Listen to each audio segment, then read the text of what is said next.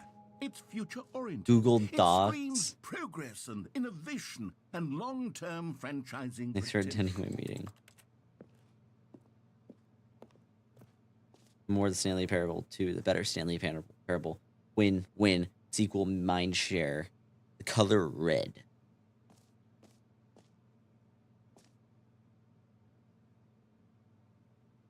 Huh. Now, to be clear, I haven't quite nailed down what exactly the Stanley Parable 2 is going to be, but let's take a look at some of the features I've been developing for it. I figure that if I can loosely organize a handful of interesting concepts, that surely the game will sort of naturally spring up around them. The It'll all prequel. work itself out. The Game prequel to Stanley development is much Parable. more of a 2 is fuzzy the sequel magic than to anything Stanley scientific or Parable. logical, Is the really. prequel to the Stanley Parable. 2 is okay.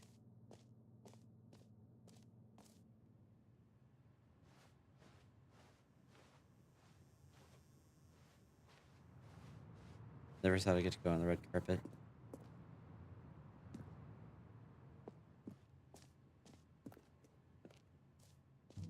Here we are. Just more and more Try like out some of the new features.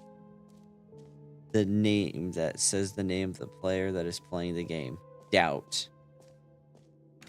For the Stanley Parable 2, I asked myself, what do players really want? And of course, the first and most obvious answer is that they want to be individually recognized and validated as people. So with that in mind, my first addition to the game is this button which speaks the name of the person playing the game. Isn't that wonderful? Jim. Sorry, I should have clarified. Right now, the button only says the name Jim. But of course, in the final game, this button will say your name, whatever name that is. Here, let's have you role play as Jim to really simulate the full experience of this feature. Okay. Just play I'm Jim. along. I promise you'll love it. Okay, here we go. Let's take a deep breath, clear your mind, forget whoever you are, and simply become a person named Jim. I want you to imagine yourself living as Jim, sleeping and waking as Jim, falling in love and being heartbroken as Jim, seizing all of the world's possibilities as Jim, and as Jim watching your dreams crumble into dust. Do you feel it deeply? Are you really, truly Jim right now? If so, then please step forward and press the button. Jim. Yes! You see? What a thrill! What a What? rush! That was you! The button described you. Do it again. Do it again. Jim. Ooh, it hits even harder the second time. If this were the only new feature in the Stanley Parable 2, Gee, it I would just still be imagine worth the money. some dude actually Take a named break from the Jim. button. Presses I'm that. too emotionally drained from all of this personal validation.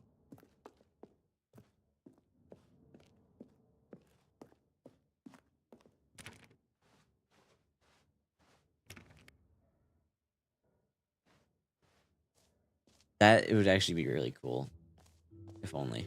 I suppose I could allow only people named Jim to play the Stanley Parable 2. That would actually save me the work of finishing this feature.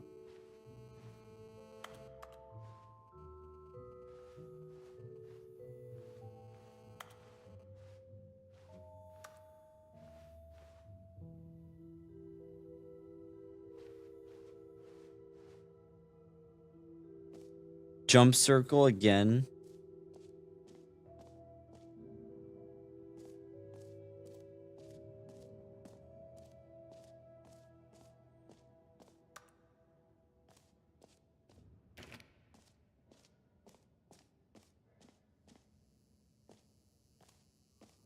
Now here's something special. You remember that broken test achievement that got left in the game on accident? Well, I'm developing a technology to simply give you the achievement. Yes, Okay, perhaps I should have clarified. This is technology that will exist. Right now, the achievement is still fully broken. I'm not a wizard, Stanley, but I guarantee it will be fixed in the sequel to at last satisfy the hordes of ravenous fans all over the world who have been You're kidding uproariously me. demanding this feature. Gamers, we hear you, and I promise it will happen.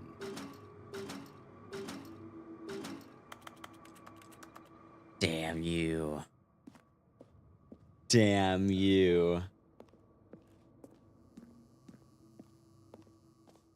Well, now I'm curious, so I have to check.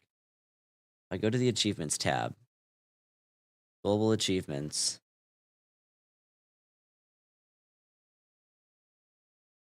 Okay, so you can get all of them.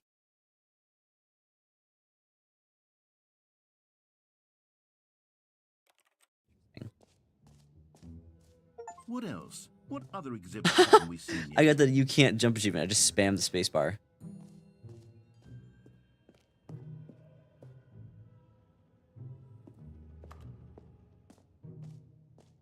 Ah, collectibles.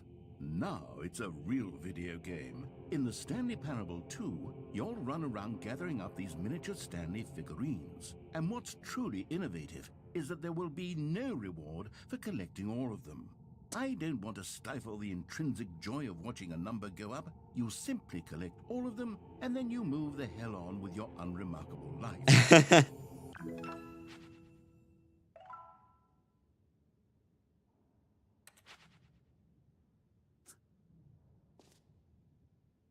Interesting.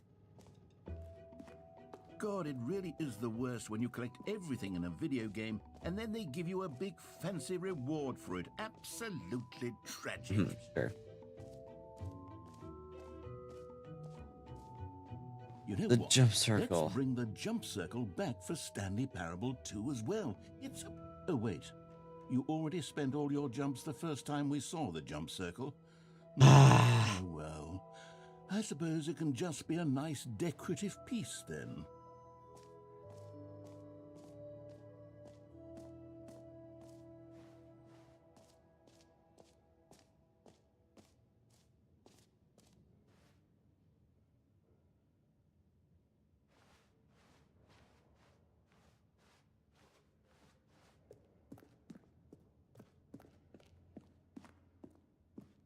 Oh, goodness, Stanley, this is fairly awkward. I hate to do this, but before you leave, you really should go to the bucket exhibit. You see, there's a surprise Bucket I was going to exhibit? spring on you later, and it involves the bucket. And I really do hate to break the illusion, but it's important that you go see the bucket. Oh wait, I missed that. The okay? infinite hole. All right, I'll get out of your hair now. Where's the bucket?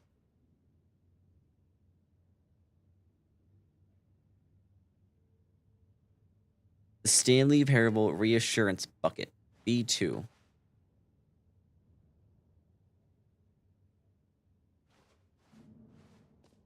I have to go through there, left.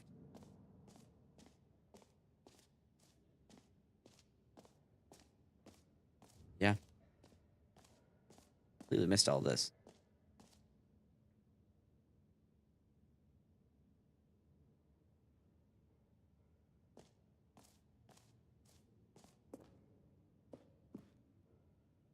A common complaint of the Stanley Parable was that it was confusing and paradoxical, that it engendered a chaotic sense of reckless despair in those who... There's not even a bucket here. Well, I am happy to say that after much consideration, I've engineered a clever solution to this fundamental problem with the game. It's the Stanley Parable Reassurance Bucket. You see, Stanley, anytime you're holding the bucket, a sense of calm and ease will fill your mind and your heart. Oh, there it is. As long as you hold on to the bucket, the many disorienting contradictions of the Stanley Parable will feel perfectly normal and perhaps even comforting. You may even come to long for the gentle embrace of jarring cognitive dissonance while the bucket is in your arms. And to be honest, it's a much more convenient solution for me than actually redesigning the game to be less uncomfortable. Can you imagine what a pain in the ass that would be? Yes. I had actual time to use it. Is the perfect solution. Come on, give it a try. Dear God. Can you feel it? The glow of comfort, even in the Like a face of gun. crushing despair, must already be sweeping through your body. And in fact, can I say that I do believe the bucket lends you an air of charisma as well? I think that just holding it has made you the slightest bit more attractive as a person. The benefits of the bucket seem to go on and on, don't they? All this and more await you in the Stanley Parable 2. I just keep the bucket. Okay, I keep it.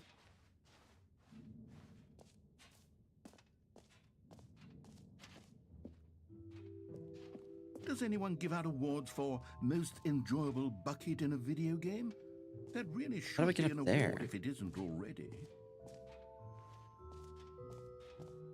Okay, I'll be honest, I haven't yet decided on this one. I think that in the new version, the office could use a bit of decoration, like balloons. But I'm undecided on Get Well Someday and Happy 12th Birthday. Which would you go with?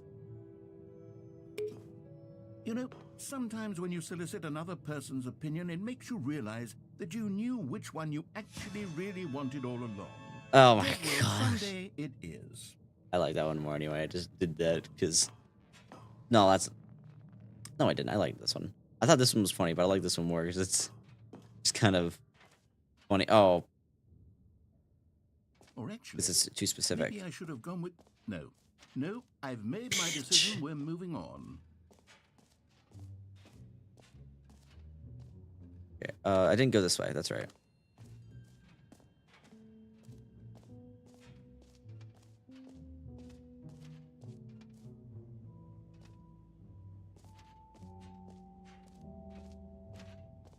Stanley, here's an idea that I'm truly fond of. It's never been done before in a video game. This is, in fact, a hole that you can fall down forever. That's right.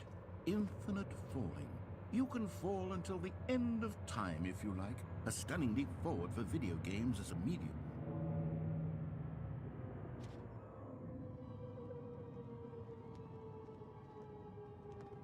You see, isn't it wonderful? One of my more ingenious concoctions, if I do say so. Now then, since you've gotten to see the infinite hole, you can press the teleport button to pop back up to the Teleport top, button? and we can continue onward. Oh. Now, I don't mean to be a bummer, but I do recommend you use the teleport button to go back to the top. Maybe do it on the sooner rather than later spectrum of things. Oh, it's not an infinite hole, is there? Is it? Okay, Stanley, I don't know quite how to say this tactfully, but it's possible that I slightly exaggerated the infinite nature of the hole.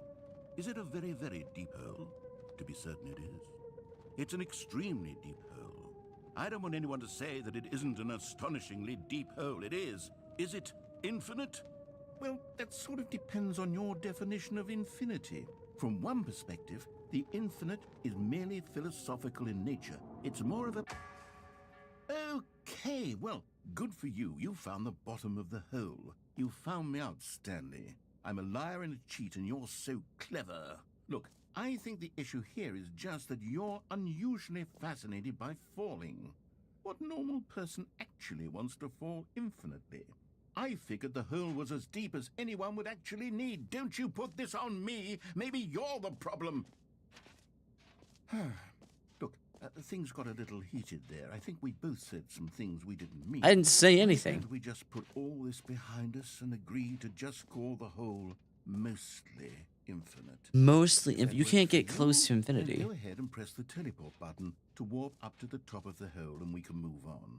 I'll just be up here when you're ready. I'll just wait here.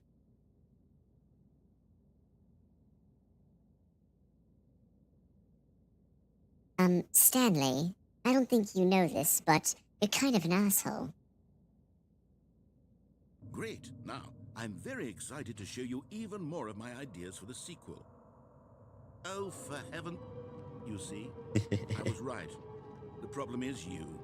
The problem is that you like holes too much. But normal person. Oh. Said, yep, that's an infinite hole right there. Goes on forever till the end of time. Don't need to see it all, but not you. Oh, no, no, no, no. You have a weird sort of... Oh. What? Did the hole seem even shorter to you this time? I couldn't Yeah. help but feel like you spent a little less time in there than you did before. Yeah, I And did. admittedly, I didn't make an infinite hole, but I didn't think it was that not infinite. Well, I suppose once again there's nothing to do here. If you decide you've had enough of the hole, I know what I you need to can hit do. the teleport button and come join me up above. Had enough? I'm positively thrilled. Gosh, how could I have guessed? You're back in the hole. If this starts to become a thing where... Wow. Okay. Yes. I'm starting to become extremely certain that the hole is not only not infinite, but that it's growing steadily less and less infinite. I suspect that I'm starting to hit the point where it's no longer feasible to call the hole infinitely deep, even Just by a the hole. lax overall standards for accountability and marketing. What's going on here? Stanley, I have no explanation for the uncertain nature of the hole's length. Here, let's try something. Let's pop back up to the top, and we'll see if it gets any shorter. Well, there it is. Oh. The shame of my lie has come to haunt me. Now, how is this still appealing to you? I know you're obsessed with holes, but at this depth, I just can't see this scratching the itch. Oh, I'd take a who nap am in I to here. Judge. You just do whatever it is you're here to do and hit the teleport button when you're ready to move on. It's not working. Is the teleport button not working? You sure? Yes. Well, I mean, I really don't have an explanation. Still nothing? Well, I suppose there is one thing I can do to fix this. I'm out. Goodbye, Stanley. What? You couldn't bear to be away from the hole, and now you'll get more time with it than you could ever have asked for. It's a win for everyone. You get to be with the hole, I get to do literally anything else. Take care, Stanley. I hope you and the hole have a wonderful rest of eternity together. Surely that's not true, right?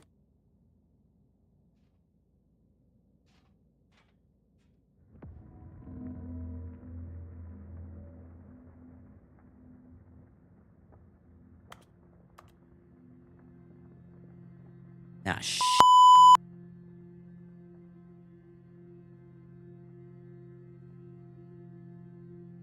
What do I do?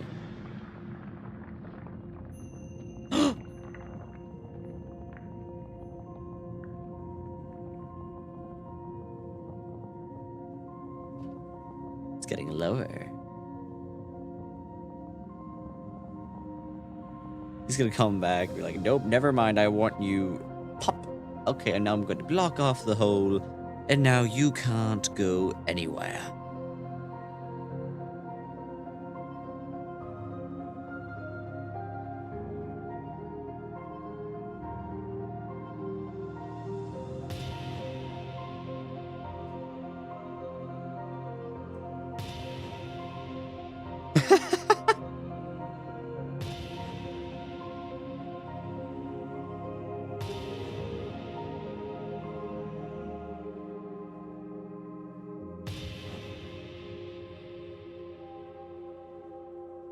Perception.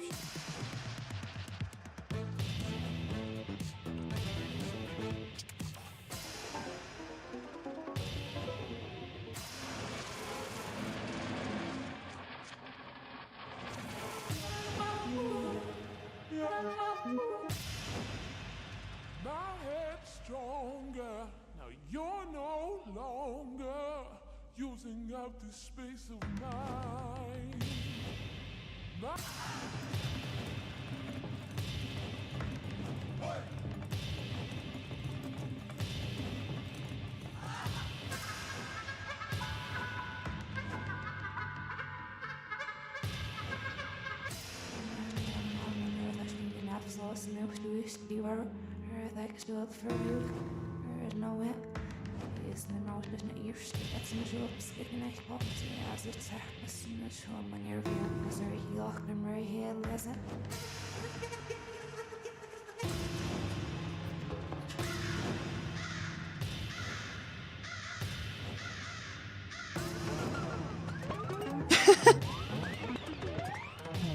It's a YouTuber.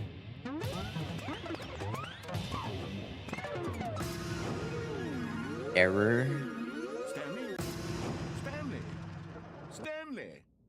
Oh, good, you're awake. It seems you had sort of dozed off, drifting away into dreamland.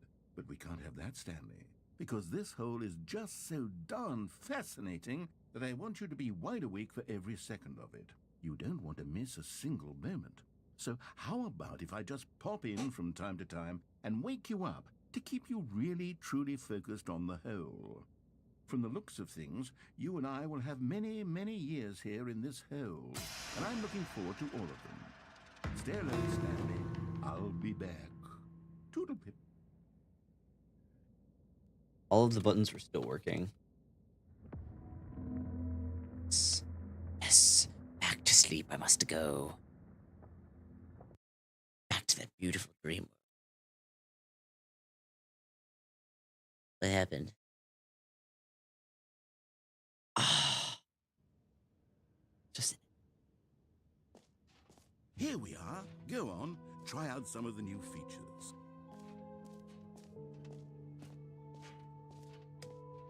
Ethan. I want the button to say Ethan.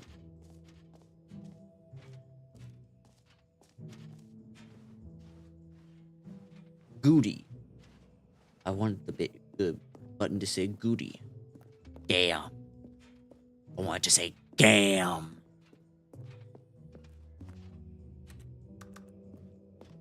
I want it to say Stanley. I want it to say Jim. So, Stanley, what do you think? Do you like all of the new features? Yes, I know it's not exactly clear yet how exactly these features will come together as one single coherent I can feel it in my soul. It's going to work.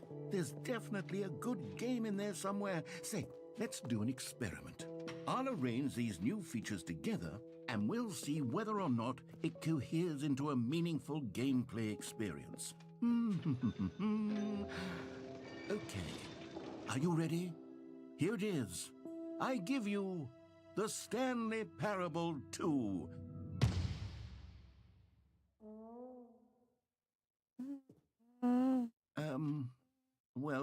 I mean, there's potential here, right? It's sort of... Okay, never mind. Hold on. Let me do a different arrangement. Okay, yes. How am I supposed to Yes, give an opinion this if I is can't go in and much try it? better. I feel good about this. Here we go. Version 2. Oh. Who am I kidding, Stanley? This isn't a coherent video game at all. It's a lot of gags. And I do very much enjoy creating gags, but Oh, they the don't jump add up to circles in- anything. I wanted more than anything to create a sequel that would capture all the magic of the first game. I wanted fans to love it. No matter how good these gags are, they won't stand on their own. They would need the structure and the gameplay of the original. Wait, maybe that's it. I can take the original Stanley Parable and simply, well, insert a few of my new features into it. Tastefully, of course. With respect. With care for the vision and integrity of the original game. Would it possibly work? I suppose it could. But it would need a really, really tremendous title screen. A title screen that says with bold and uncompromising conviction, "This is the Stanley Parable 2. Let me see if I can whip something up. All right, perfect. Go ahead. Take a look. Whoa.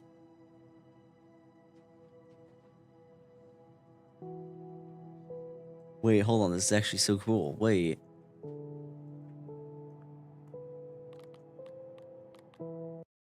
I would love for that to be the actual thing. This is the story of a man named Stanley. Stanley worked for a company in a big building. Ah, the damn balloons. Number 427. Employee number 427's job was simple. He sat at his desk in room 427 and he pushed buttons on a keyboard. Orders came to him through a monitor on his desk, telling him what buttons to push, how long to push them, and in what order. This is what Employee 427 did every day of every month of every year. And all others might have considered it soul-rending, Stanley relished every moment that the orders came in, as though he had been made exactly for this job. And Stanley was happy. And then one day, something very peculiar happened. Something that would forever change Stanley. Something he would never quite forget. He Homosexual had been at his thoughts. desk for nearly an hour when he realized that not one single order had arrived on the monitor for him to follow. No one had showed up to give him instructions, call a meeting, or even say hi. Never in all his years at the company had this happened, this complete isolation. Something was very clearly wrong. Shocked, frozen solid, Stanley found himself unable to move for the longest time. But as he came to his wits and regained his senses, he got up from his desk and stepped out of his office. All of his co-workers were gone. What could it mean? Stanley decided to go to the meeting room. The bucket. And Stanley picked up the bucket. Stanley picked up the bucket.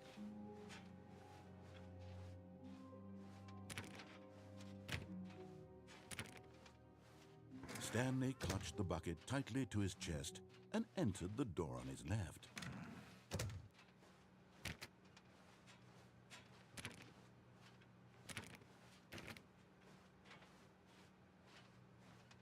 Still no one was here. Stanley needed the bucket's warmth and comfort now more than ever. Perhaps his boss's office. Oh, Stanley, can you feel it? The broom closet. It wants the bucket. You can feel that, can't you? The aura of jealousy? It's as clear as day. This broom closet believes it deserves the bucket. I can really feel it now. It's a bucket. It belongs in a broom closet. That's what the broom closet is trying to say here. It's supposed to go with the other cleaning supplies. Good for you, Stanley. Don't give in. Don't hand over the bucket. I know how hard it must be, given the pressure that the broom closet is putting on your shoulders right now, but you have to be strong. This is your bucket. This is your companion and lifelong friend. You can't hand it over. Oh no. We're getting into name-calling now, it seems. Is this how low the broom closet... Coming to a staircase, Stanley and the bucket walked upstairs to the boss's office. And the bucket. Very important detail.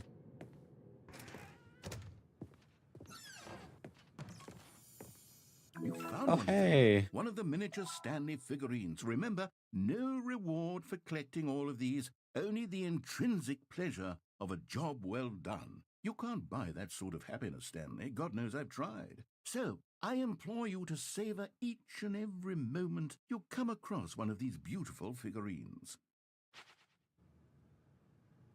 Is that what the bathroom's for? Is it just so we can put one of those figurines there?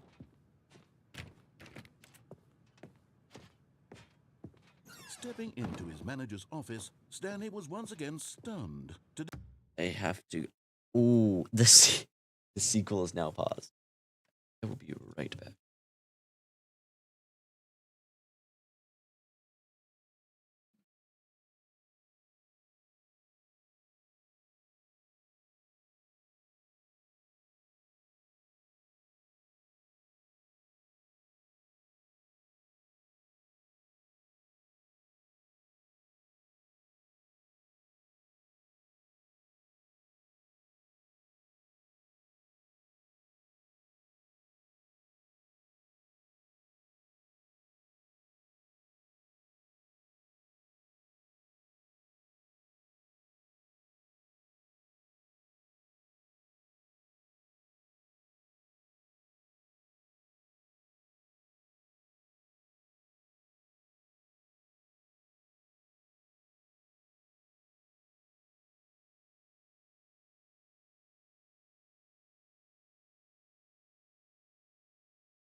Over to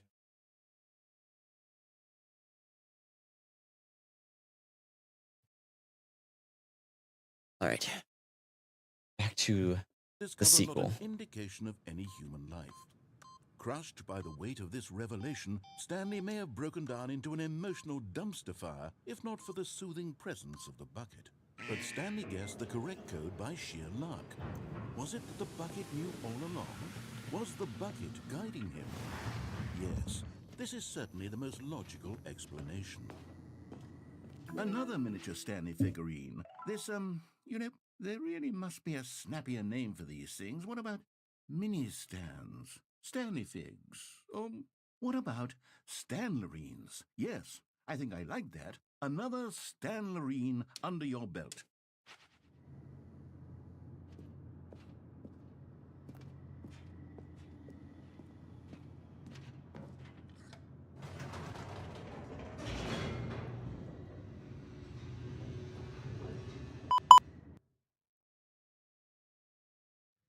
The elevator raced downward, plummeting towards an unknown fate.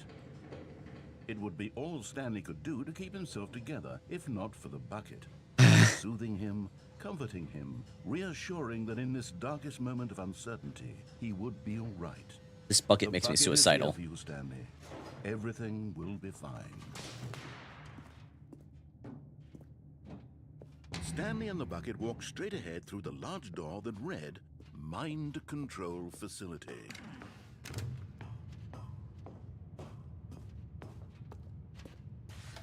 The lights rose on an enormous room packed with television screens. What horrible secret did this place hold? Stanley and the bucket both wondered to themselves. The bucket's sentient now? I mean, the broom closet is too, so I guess it makes sense. The monitors jumped to life, and Stanley nearly dropped the bucket in shock. Everyone in the office was being videotaped, monitored like guinea pigs. The bucket had never seen anything like this. It very nearly burst into tears as Stanley cradled it gently, reassuring it that everything would Oh, so now we're comforting the bucket. Okay. Was the bucket under the mind control facility's influence as well? Had the bucket been told to do things it didn't wish to do? What kinds of things does a bucket want to do or not want to do in the first place? Right? It's just a These bucket. questions raced furiously in Stanley's feeble mind. No! He screamed into the bucket. He couldn't accept it. I His screamed own into life the in bucket? someone else's control? Never! I mean, He squeezed you're the controlling me, bucket and the tighter. bucket. His one friend in the entire world. At this point, he could trust no one except for the bucket. But here was the proof. The heart of the operation. Controls labeled with emotions, happy or sad or content. Walking, eating, working, all of it monitored and commanded from this very place. And as the cold reality of his past began to sink in, Stanley decided that this machinery would never again exert its terrible power over another human life. For he and the bucket would dismantle the controls for good. Two best friends, Stanley and the bucket, up against the world. They high-fived in a really cool way, and the bucket made a sassy comment about taking down the system.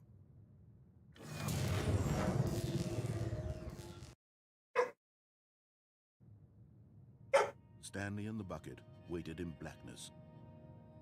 Was it over? Yes, they had done it. Stanley and the bucket had defeated their greatest and darkest enemy, freed themselves from the tyrannical grip of the evil mind control machine. Freedom was now mere moments away. Excitedly, the two of them began to discuss the kind of life they wanted to live once they stepped through this massive door. The bucket wanted to learn to roller skate. Stanley wanted to sneeze in every country on Earth. Both of them wanted to begin watching a movie, any movie, but then stop it halfway through and begin watching it in reverse from the end.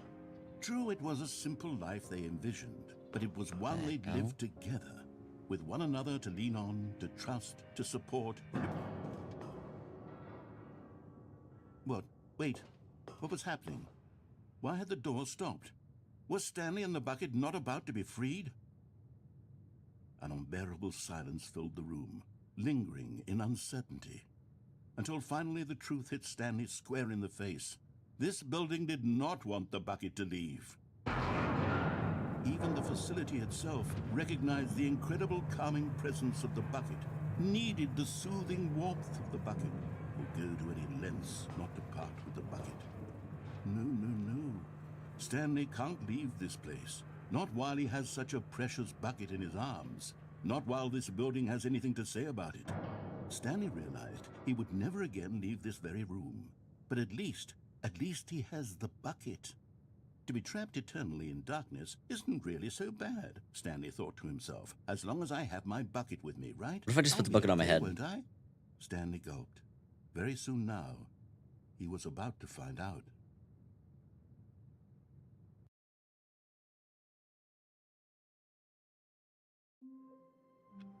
What? Wait, Stanley thought to himself. Am I sure that the orders stopped coming in? How is that possible? They never stopped. Surely I was mistaken. No, the orders were still missing. For now.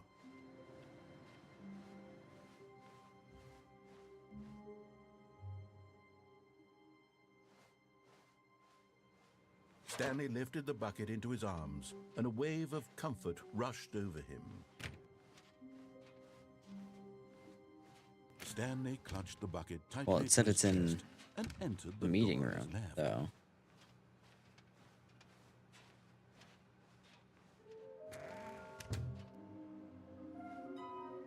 There will be an reward for finding them all.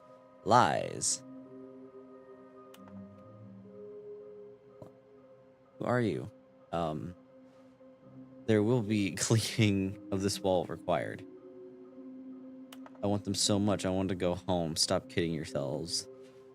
Mission status. Oh, these are all the ones that I got. Some were both red and blue. Okay, stairs. Something to do with stairs. A large room. Lots of boxes. All looks like 427. Oh my gosh. Is this some kind of game? There must be a point to this. Trust the completionist instinct. Okay, so red and... okay. The stairs. Red and blue. Large room boxes. Coming to a staircase, Stanley and the bucket walked upstairs to the boss's office. Okay, I'm going back to the name of these little Stanley figurines, and now I'm torn between Stanlerines and Figlies. What do you think, Stanley? What name better encapsulates the intrinsic sense of happiness that you get from seeing a small number in the corner of your screen go up by 1? Let me sit on it. I'm sure it will come to me. That's what she said.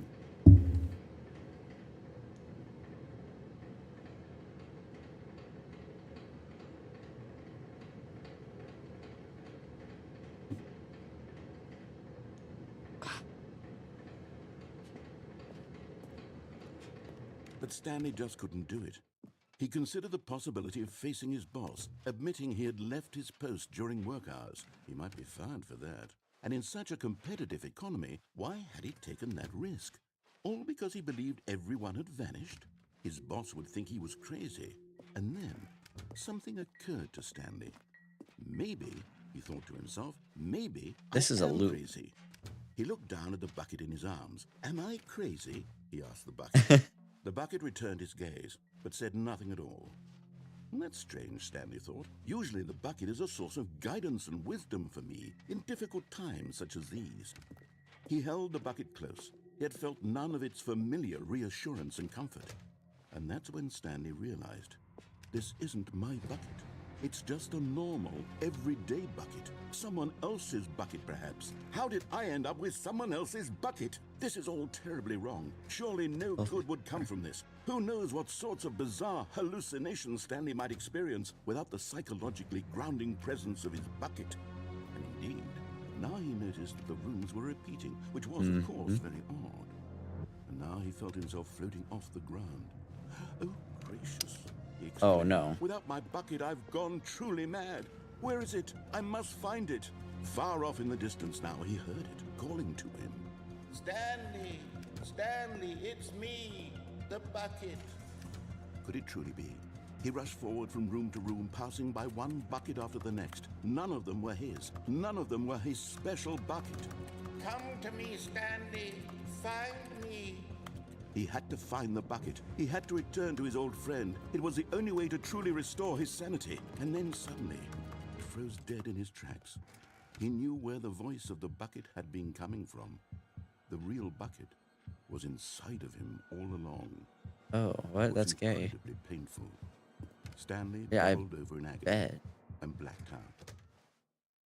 Yeah, it was legit inside him.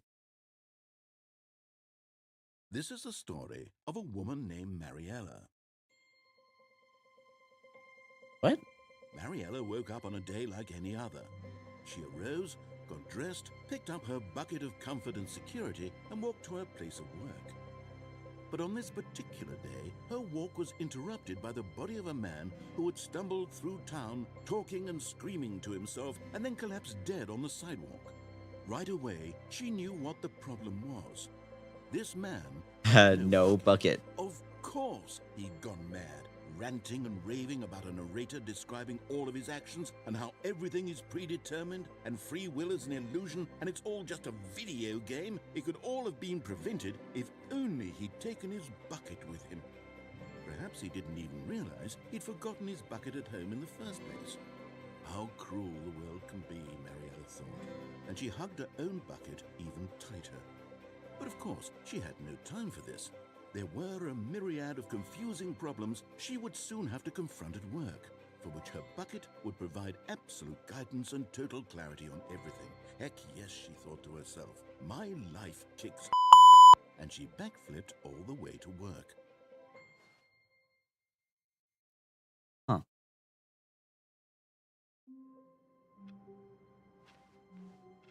Even now, Stanley's office was a distant memory.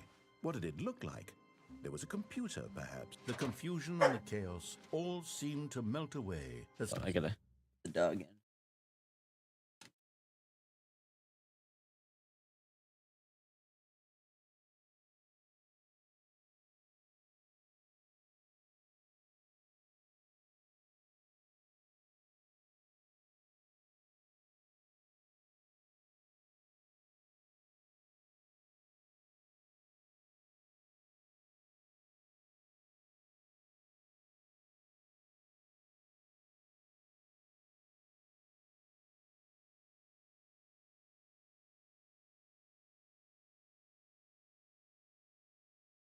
Return. Stanley embraced the bucket. Stanley clutched the bucket tightly to his... This was not the correct way to the meeting room, but Stanley had felt the bucket calling to him, telling him that the employee lounge was simply the place to be. And here it was. Had the bucket turned out to be correct? Was this better than the meeting room? Yes, Stanley thought to himself. Yes, perhaps it truly was. How insightful the bucket turned out. No, never mind. The bucket was wrong. Stanley took the door on his left to go back to the meeting room. No, Said the bucket. don't go to the meeting room. Go somewhere else. The cargo lift, yes. Go there. Go to the cargo lift. Why does the bucket have such a You're douchey getting voice? Close now, Stanley. You've nearly gotten all of the Figler and Lorines. Very soon, you'll collect the Figler first and number, Lorine? and then the first number will equal the second number, and that will be it. We'll be different people by then. Different in the sense that we used to have none of them, and now we have them all. You can't go back to when you had no Figler and Lorines. None of us can. Figler and Lorines. Just jump. That's an ending, right? Dying.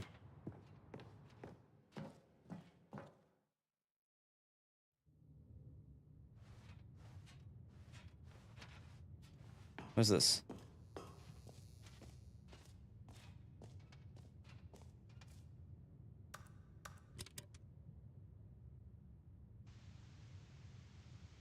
Okay, this is day number 295. Tape number. I don't even know. I've lost track. Nothing feels real anymore. The longer I study this bucket, the less sense anything makes. The sheer euphoria I feel every time I pick it up. No matter how many times I've done it, it's always the same feeling. And the emptiness in my chest when I set it down.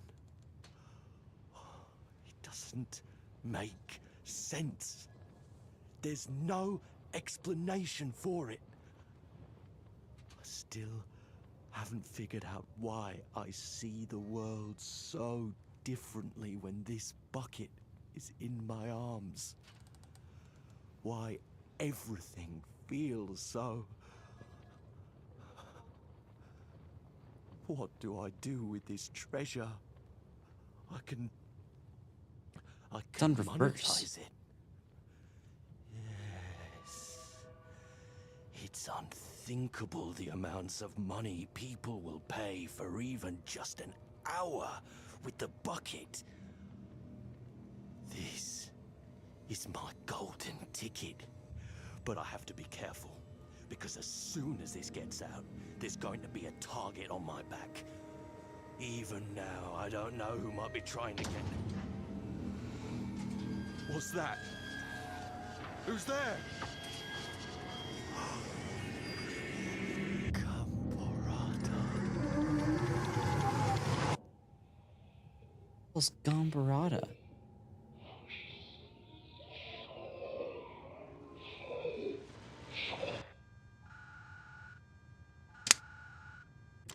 I just wanted the bucket.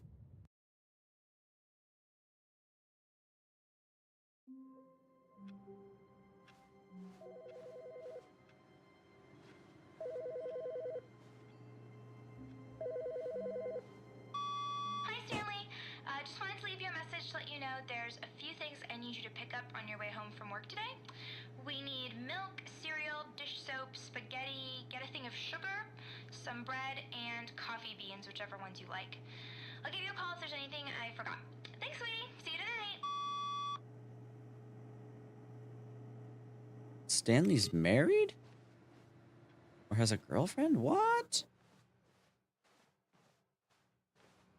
Warmth spread through Stanley's arms. Oh, definitely With the wasn't bucket in his arms again. bucket. He was home.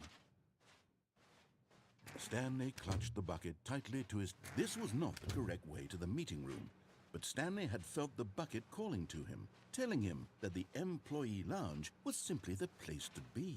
And here it was. Had the bucket turned out to be correct? No, never mind. The bucket was wrong. Stanley took the door on his left to go back to the meeting room. No, Said the bucket. don't go to the meeting room. Go somewhere else. The cargo lift, yes. Good. Said the bucket. Now ride the lift all the way to the top. There's something up there I need you to do. Stanley did not question why or how this bucket was speaking to him. It should have alarmed him, of course, because buckets can't talk. But Stanley chose not to think about this obvious fact. He was firmly convinced that the bucket had spoken to him, and he unthinkingly did whatever the bucket asked.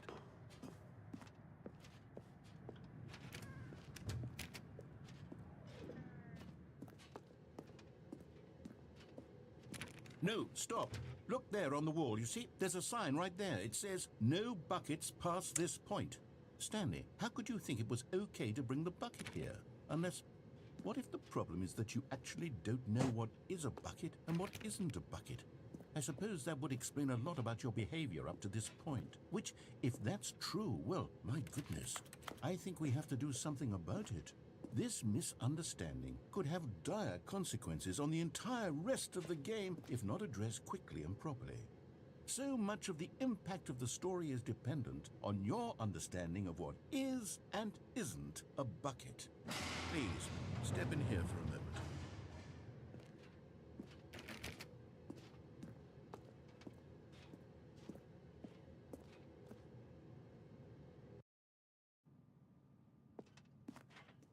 Now then, I'm going to run you through some test scenarios, and you'll tell me whether or not the thing I'm showing you is a bucket. Simple enough, right? This should tell us everything we'll ever need to know about what is or is not a bucket. Okay, let's begin. Item 1. Is this a bucket? Incorrect. What? It is a hologram of a bucket, not an actual bucket.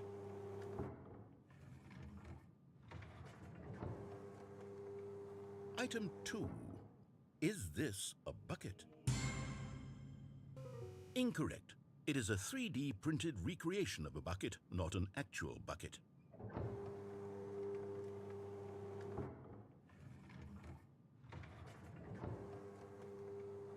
Item 3.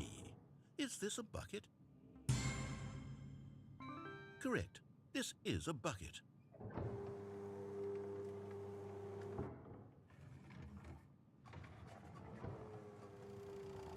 Item 4. Is this a bucket? Correct. This is a tractor and not a bucket. To be honest, I just sort of put this one in here as a gimme, but I was starting to get concerned that even this might be too much for you. Thank you for not making me look like an idiot. Okay, next one. Okay, next one.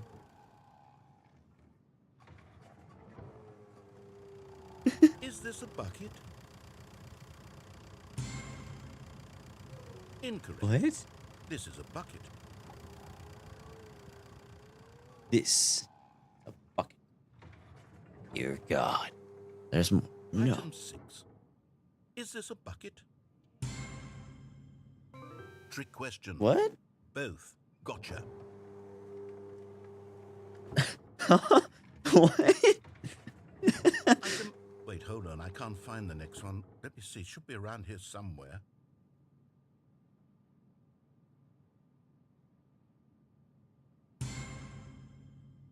Okay, you and I both know there isn't anything here, and I don't appreciate the implication that nothing is a bucket when we both clearly know that a bucket is something, and therefore nothing could possibly be something. Unless, in your twisted mind, have you somehow convinced yourself that a bucket is nothing? Answer me straight, Stanley. Do you believe that nothing is a bucket?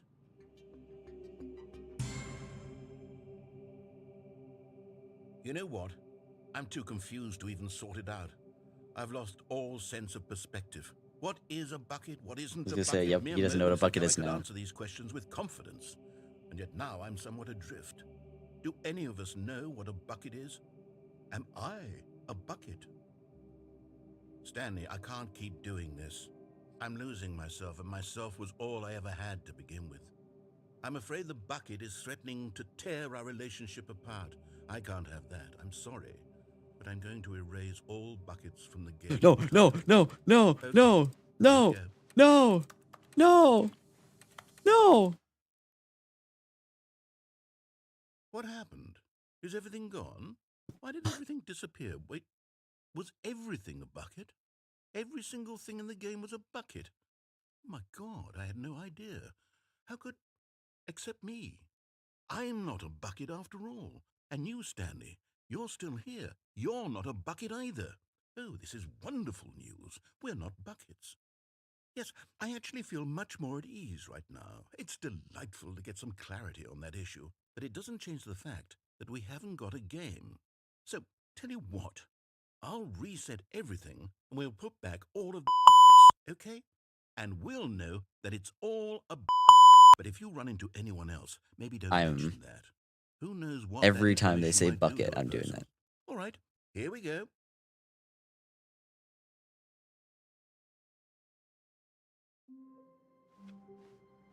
All of his co-workers were gone. What could it mean? Stanley decided to go to the meeting room. Stanley picked up the bucket and smiled. He'd never be alone again, not truly alone, not with the bucket around.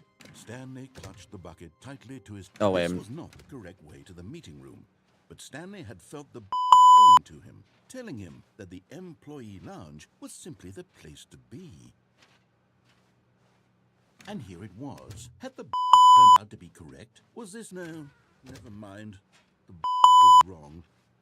Stanley took the door on his left, to go back to the meeting room.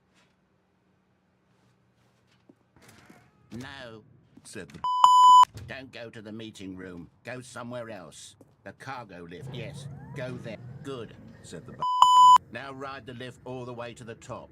There's something up there I need you to do. Stanley did not question why or how this speaking to him. It should have alarmed him, of course, because buckets can't talk. Oh, I But missed it. Stanley chose not to think about this obvious fact. He was firmly convinced that the had spoken to him, and he unthinkingly did whatever the asked. In here. Said the Go into this dark room over here. Stanley once again obeyed blindly.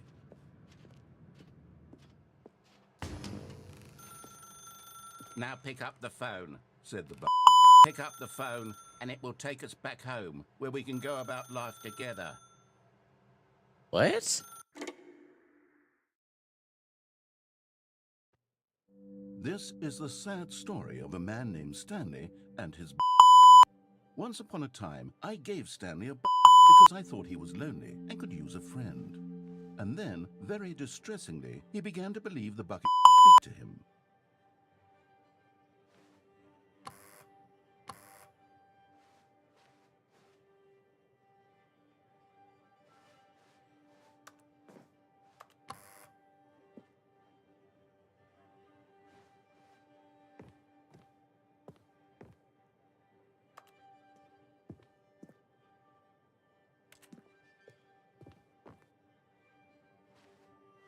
Peculiar.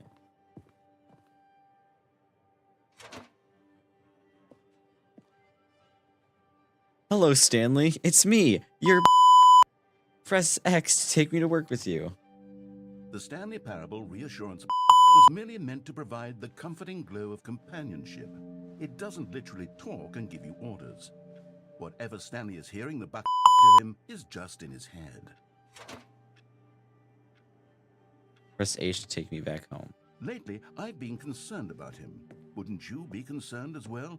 To see him delusional like this, obsessing over an inanimate metal object? I want to say something to him, but I don't know how I can convince him. Oh, there it is. I don't know if he'll listen to me. P to go back to work. Well, I'll try anyway. Stanley, can you hear me? Listen to me. It's just a It can't think, it can't talk. All it will ever truly do for you is effectively transfer a liquid from one location to a different location. That's it. It doesn't do anything else. Don't listen to the loud man. Press Z to take me back home. You see, he's not listening.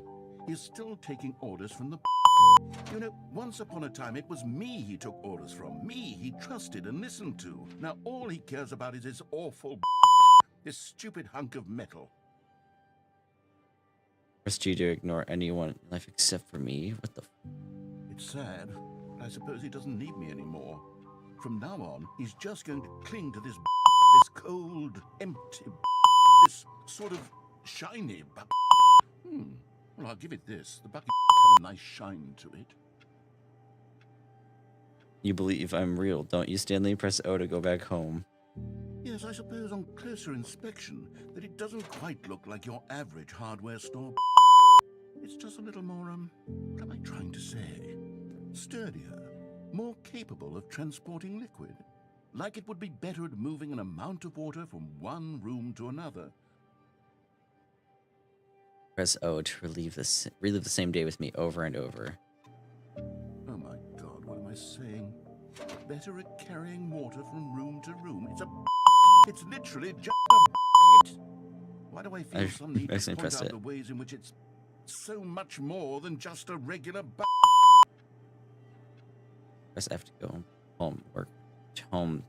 Home. Oh no, I'm having feelings for the bucket. No. What's going on? Oh! Be with the bucket. Hear what the bucket say. Do anything it asks. What's wrong with me? I don't understand. Perhaps if I had the this would be less confusing. Yes, the bucket could tell me what to do in this troublesome situation. I don't like how the bucket's in a Stanley, bed. give me the Give it to me. Give me the bucket, Stanley. I need it. Give it to me now. Give it, or I'll...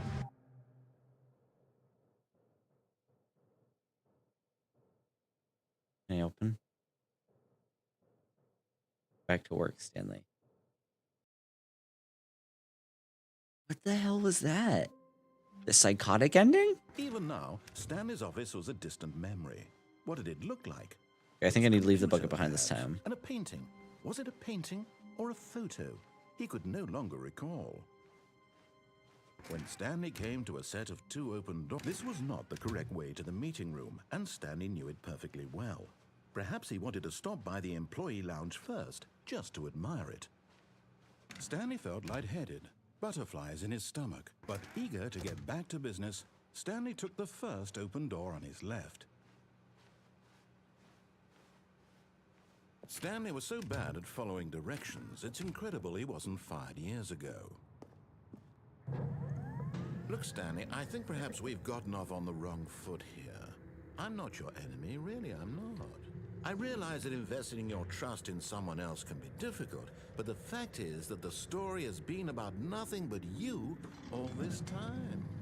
There's someone you've been neglecting, Stanley. What? Really? I was in the middle of something. Do you have zero consideration for others? Are you that convinced that I want something bad to happen to you? Why, I don't know how to convince you of this, but I really do want to help you, to show you something beautiful. Look, let me prove it. There it is. And there it is. The last Stiggly Wiggly. Savor this moment, Stanley. This is a real accomplishment. This is doing something just for the sake of doing it. Where so many people expect to be rewarded for the most trivial achievements, you've insisted that a job well done is its own reward. I would tell you that I'm proud of you for collecting them all, but that would be like a reward, and we can't have that. So, instead I'll just say, it's done. We're all done here. And now we can go to whatever the hell you were doing before you hunted for figurines. Playing with Now listen carefully, this is important.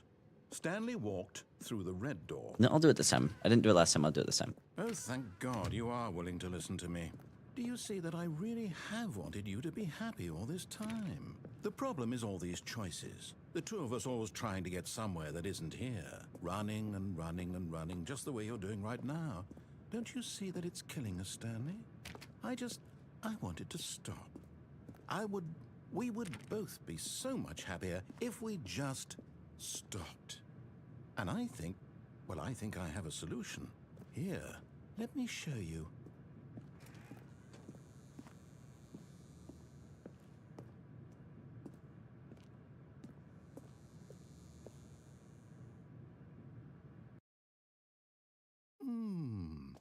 What do we want? What are we looking for? Here. Yes. Oh, it's beautiful, isn't it? If we just stay right here, right in this moment with this place, Stanley... No, wait. Where are you going? Oh, no. Stay away What is from this? the stairs. If you hurt yourself, if you die, the game will reset. We'll lose all of this. What? Ooh. I could always just press that, No, so. Stanley, let me stay here. Don't take this from me. Please, Stanley, think about what you're doing. No! Oh, I thought I was gonna die. Thank God. You lived. No. No. What are you doing, Stanley? Please, I'm asking you not to take this away from me. I can't go back to what I was before. If you die, we'll both go back. Why are you doing this? Stanley, let's go back to the other room. My God, is this really how much you dislike my game? That you'll throw yourself from this platform over and over to be rid of it?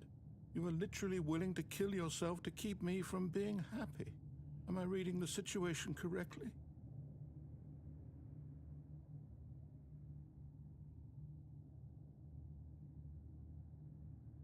How do I even respond to that?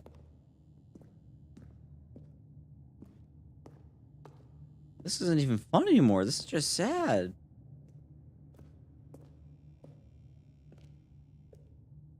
Or maybe you're just getting a kick out of it. I don't know anymore. I just wanted us to get along. But I guess that was too much to ask. It looks like you wanted to make a choice after all. Well, this one is yours. I don't even think I want to do it now. Hold on. Originally, I was going to do it for, you know, gits and shiggles. Haha. But what, can I go back to the other room?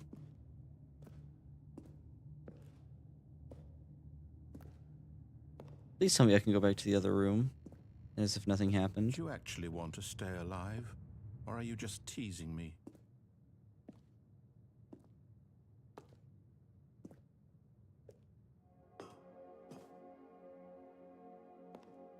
I wanted us to be happy here, Stanley.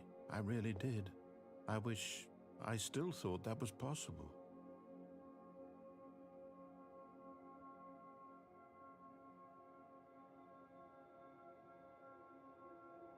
I don't think I have any other choice.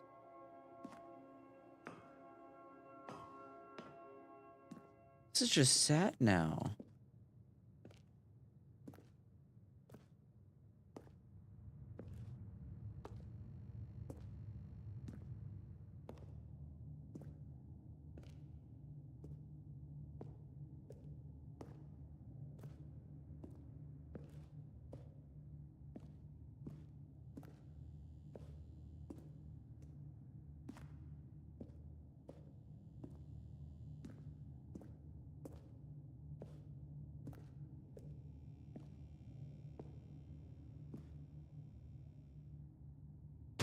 Is it over?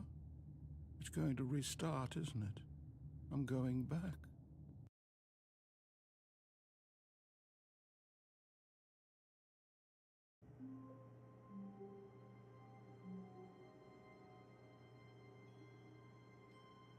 That's just... That was just sad. Even funny, that was just sad. The hell? Stanley, I'm sorry, but I have to put a pause on things. It's those figurines. The Those figlies? figures. I haven't stopped thinking about them since you nabbed every last one. Wasn't it just the most intrinsically fulfilling moment of your entire life? No! Didn't it fill you to the brim with inner richness? Hell no. Yes, I know we're supposed to be telling a story, but won't you please indulge me with one more trip back to the memory zone? I would love Back nothing more here. than to revisit the figurines. Just one more time.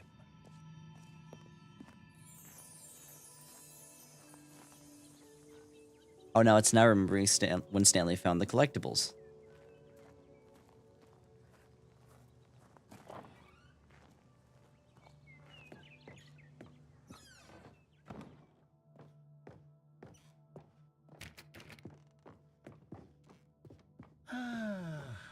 Here's where it all began.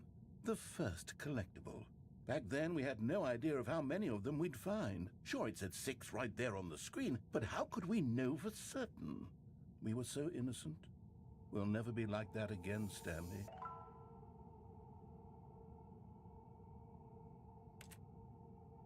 You sure about that? Because I just collected a 7th. I thought for sure he was going to have some some dialogue. And here was a second Stanlerine. You found this one all on your own, just by poking around in the boss's bathroom. You did that, Stanley. I'll be honest. Back then, I had no faith in you to find any of them, let alone 6. But you continue to surprise me in all sorts of mundane, unremarkable ways.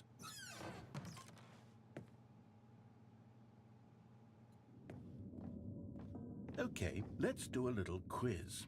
Which of these rooms was the room you found your third mini Stan? Can you remember?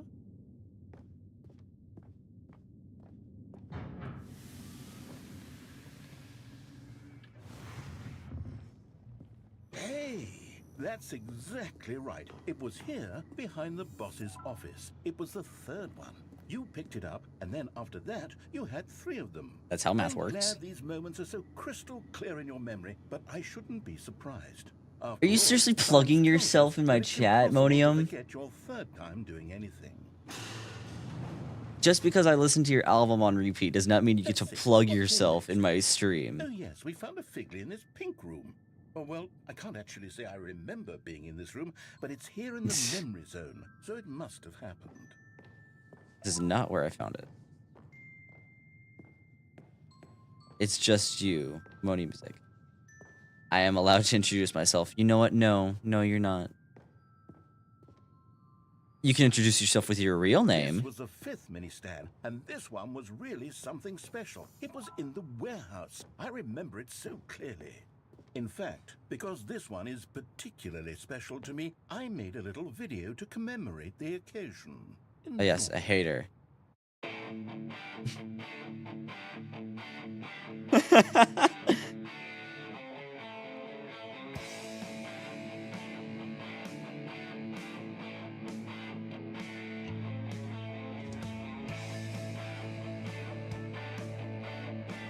No, you know exactly what I mean by your real name. Yeah.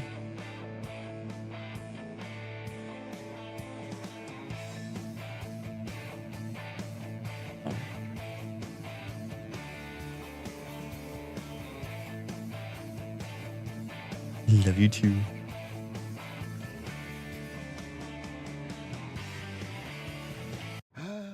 Takes you back, doesn't it? I spent a lot of time making that video, but it was 8 minutes I wouldn't have spent on anything else.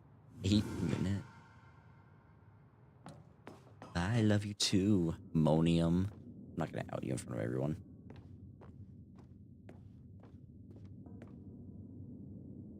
And then, Stanley, then we came to the last collectible, the final figurine, right here by the red and blue doors. This memory is the most distinct and clear in my mind, perhaps because it was the one that happened more recently than all the others. Who can truly say how the mind works? All I know is that this is the moment where you picked up a Figly and I thought to myself, yes, that's all of them. They're all collected. It was a moment unlike any other. Except for the other moments picking up figurines, which it was exactly like.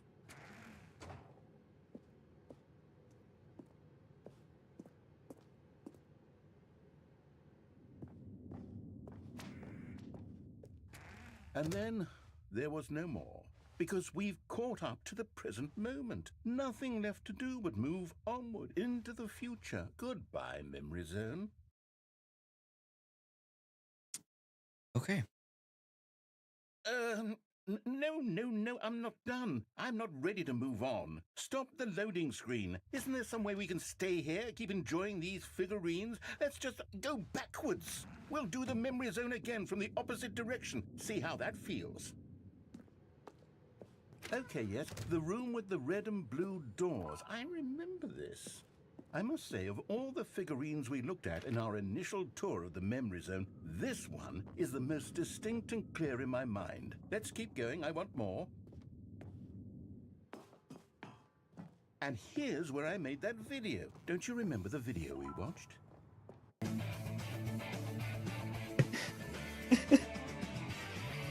Yes, I love that video.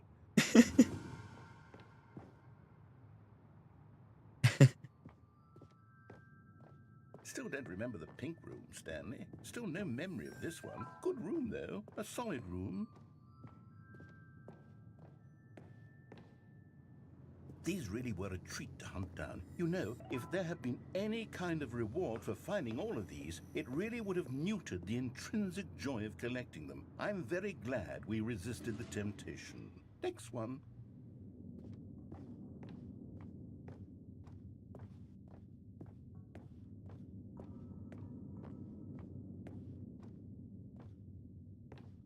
I can't go back and get that one.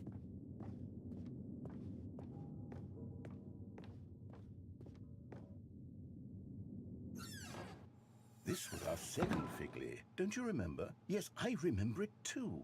The past is truly a wonderful thing. Why does anyone ever choose to leave it? Keep going. This is it. The very first one we found in the exhibit where I introduced you to the Figlarines. Oh, I want more memories, Stanley. I want to keep going. What else is there? What came before this?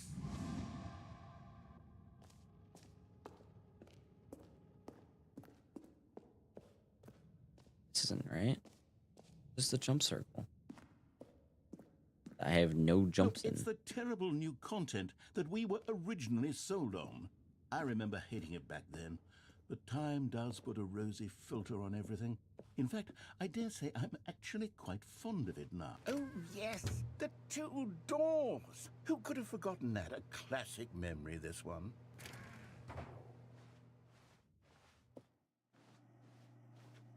And before everything else, there was your office. Is there anything else? Was there something that came before your office?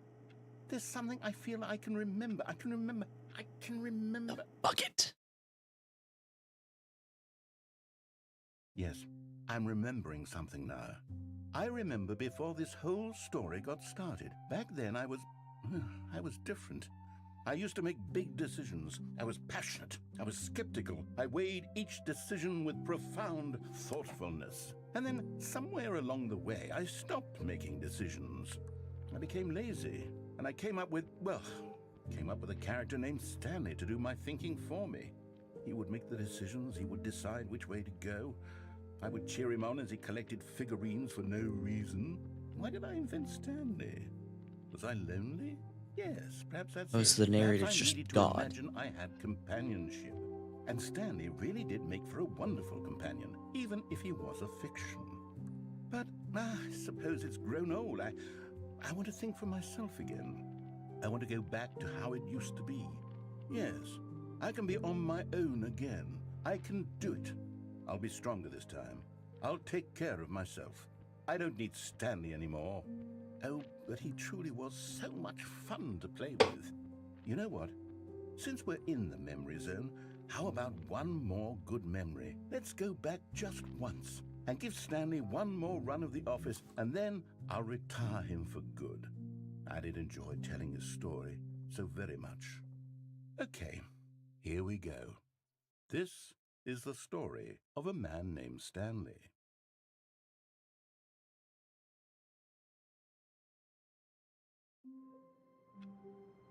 It's different. The good old bucket. Just Stanley and the bucket. Stanley clutched the bucket tightly to his chest, and this was not the correct way to the meeting room. But Stanley had felt the bucket calling to him, telling him that the employee lounge was simply the place to be. And here it was. Had the bucket turned out to be correct? No, never mind. The bucket was wrong. Stanley took the door on his left to go, and so the two of them detoured through the maintenance section and walked straight ahead to the opposite door. Still no one was here. Stanley needed the bucket's warmth and comfort now more than ever. Perhaps remember what his I was gonna boss's do once office it's was where he'd find answers. Coming to a staircase, Stanley and the bucket walked upstairs to the boss's office.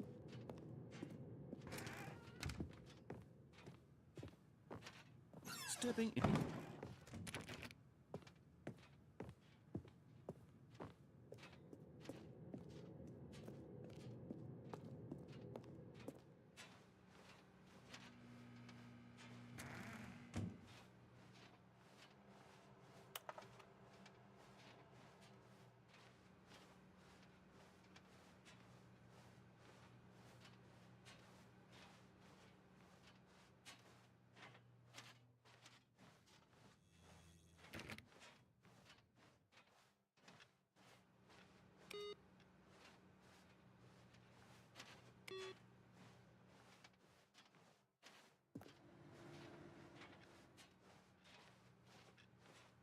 This is what I want.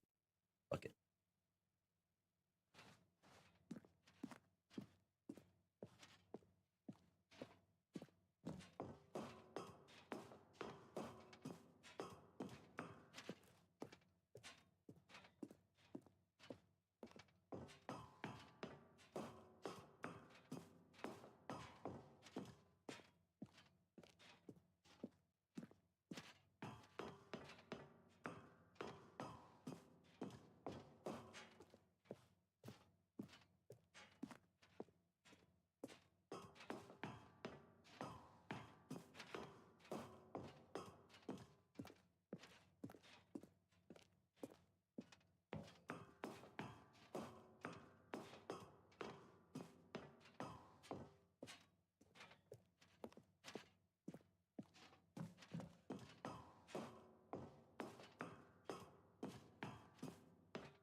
There's plenty of room. I could go in there too.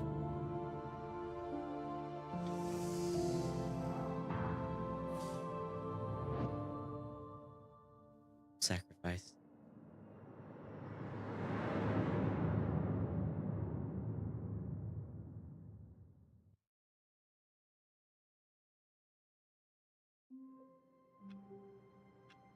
It's gone now.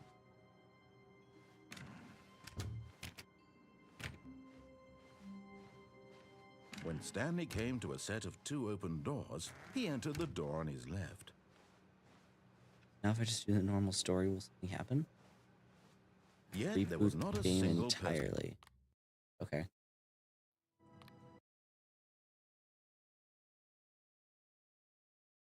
Game entirely, so that's what I'm doing.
Let's see what's the point of that.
Still didn't tell me what it is.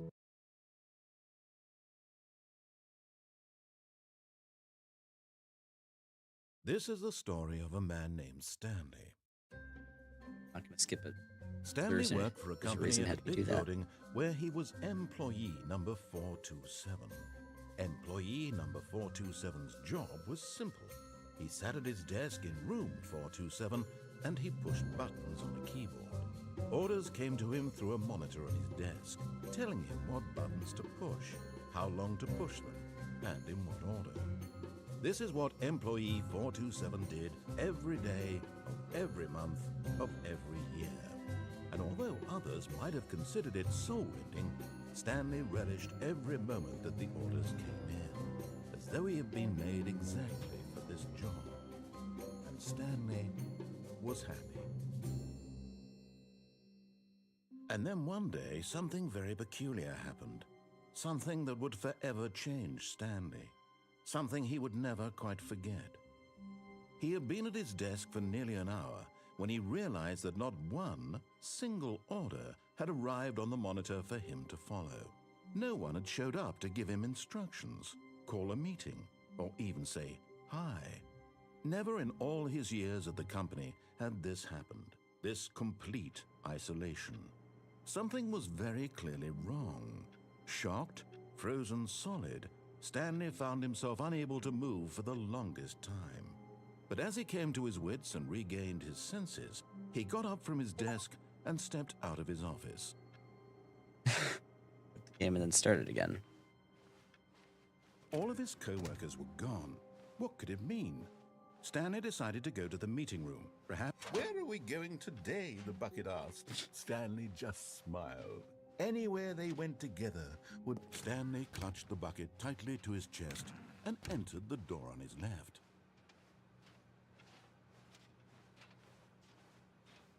Still no one was here.